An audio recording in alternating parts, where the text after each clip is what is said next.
Welcome back to the channel, everybody. I hope you guys are having another fantastic day. You know it's a beautiful day. That sun is shining and we still got these big old smiles on our face. Of course, go ahead and follow me on social media. I'll drop all of the links down in the description below. Always posting positive, uplifting, motivational content to keep you moving forward and ultimately helping you reach those goals that you have set up for yourself.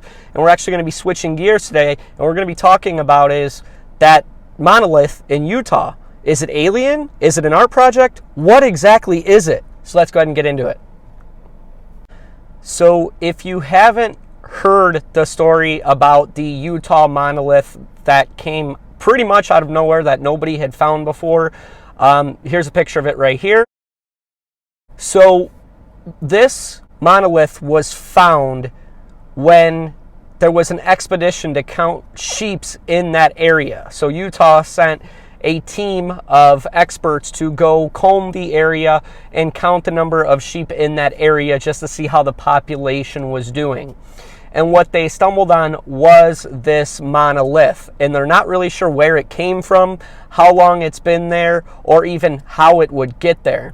And so it's made pretty big news over the past couple of days, people going out to check it out, see exactly how big this thing is, and ultimately try to get a little bit more information on it. And so it's become pretty big news overall for the past week. So I wanted to touch on it and just, number one, see what you guys' thought process is behind it, what you think this could potentially be. And then, of course, I want to go into what I think this is as well. So one of the theories is that this monolith showed up back in the 70s.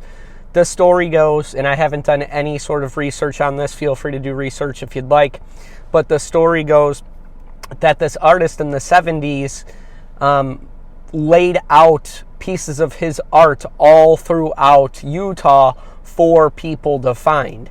And this monolith is supposed to be one of the last remaining pieces that went unfound until obviously it was just discovered this week.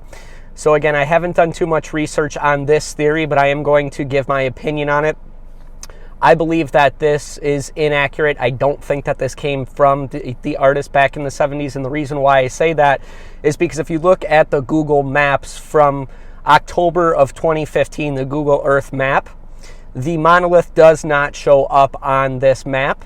However, in October of 2016, it is there. So between October of 15 and October of 16, this monolith showed up, which means that obviously this could not have come from the artist in the 70s. Of course, another theory is that this is just a monolith that somebody put there fairly recently. Again, if the Google Map images are correct, this would have showed up about 4 years ago or so. This was man-made and somebody just put it there for other people to find. I do believe that this is a very plausible scenario and something that could be realistic.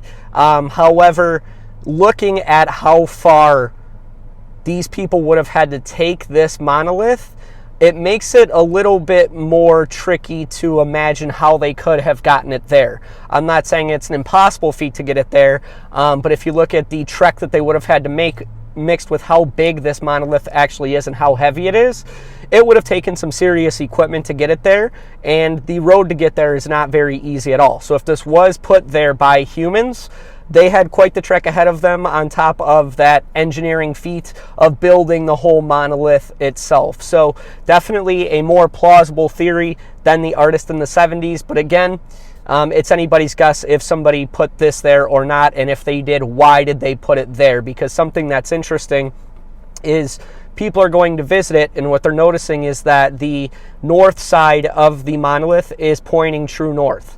So that also means that if this was put in there by humans, they would have had to do some mathematical calculations to make sure that this monolith was pointing directly north. So again, very plausible, but not only the artwork, but the amount of detail that they would have had to put in there to make it that perfect is also something that would have been quite time consuming. So if this was a feat of engineering by humans, it was quite the feat. And of course, the last theory is it was put here by aliens. And this one is definitely out there. I'm not here to debate with you if you think aliens are real or not real. Obviously, we all have our own personal opinion on this. I personally do believe that aliens are real, but then to think that they had put this monolith there is something that is extremely tricky to imagine and believe.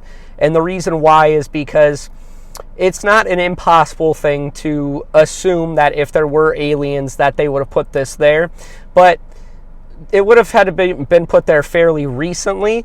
And if it was put there fairly recently, why is it just now being discovered? It's very tricky for me to believe that aliens could have put this thing there. But then the other case for it potentially being aliens that put it there is the fact that it is pointing true north, and the amount of mathematical calculations that go into that, on top of moving that piece of equipment, does lend to the possibility and theory that this could be aliens as well. Personally, I'm not sure if I believe that or not. I don't think that there's enough information around this monolith, but it definitely is quite the interesting theory. So tell me what you guys think down below. Do you think that this was from that art project back in the 70s, from that artist in Utah that placed all of his pieces of art randomly across Utah? Do you think that it was put there by humans and they made that trek and built this monolith and made it perfect in regards to pointing true north? Or do you think that this might be a feat of aliens potentially putting this thing on planet Earth for us to find? So drop that in the comment section below. Other than that, if you did like this video, give it a thumbs up. If you haven't subscribed to the channel, definitely do so. Subscribe button's right there. Other than that, I hope you guys have a fantastic rest of your week. Peace.